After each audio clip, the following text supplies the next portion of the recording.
গরমে আখ চিবিয়ে খাওয়ার মজাই আলাদা। কিন্তু জানেন কি, এই মিষ্টি আখে লুকিয়ে আছে নানা পুষ্টিগুণ। আজ নিজেই চিবিয়ে খেয়ে দেখাবো, সাথে জানাবো এর গুণ ও সতর্কতা। আখে আছে প্রাকৃতিক শর্করা, যা দ্রুত এনার্জি দেয়, আর এর ফাইবার হজমে সাহায্য করে। সাথে আছে iron, calcium, vitamin B complex, সবই শরীরের জন্য দারুণ উপকারী। আখ লিভার ভালো রাখে এবং অ্যান্টিঅক্সিডেন্ট টক্সিন দূর করে। আখের ফাইবার কোষ্ঠকাঠিন্য কমায় ও হজমে সাহায্য করে।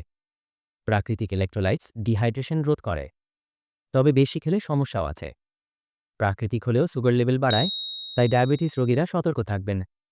বেশি খেলে মাড়ি ক্ষয় ও দাঁতের ক্ষতি হতে পারে। খাওয়ার আগে অবশ্যই ভালো করে ধুয়ে খাবেন, না হলে পেটে ইনফেকশন হতে পারে। তো আখ খান, এনার্জি বাড়ান, কিন্তু অবশ্যই পরিমাণে। ভিডিওটি ভালো লাগলে লাইক ও শেয়ার করতে ভুলবেন না। নিচে কমেন্টে জানান আপনি কিভাবে আখ খেতে পছন্দ করেন। ধন্যবাদ।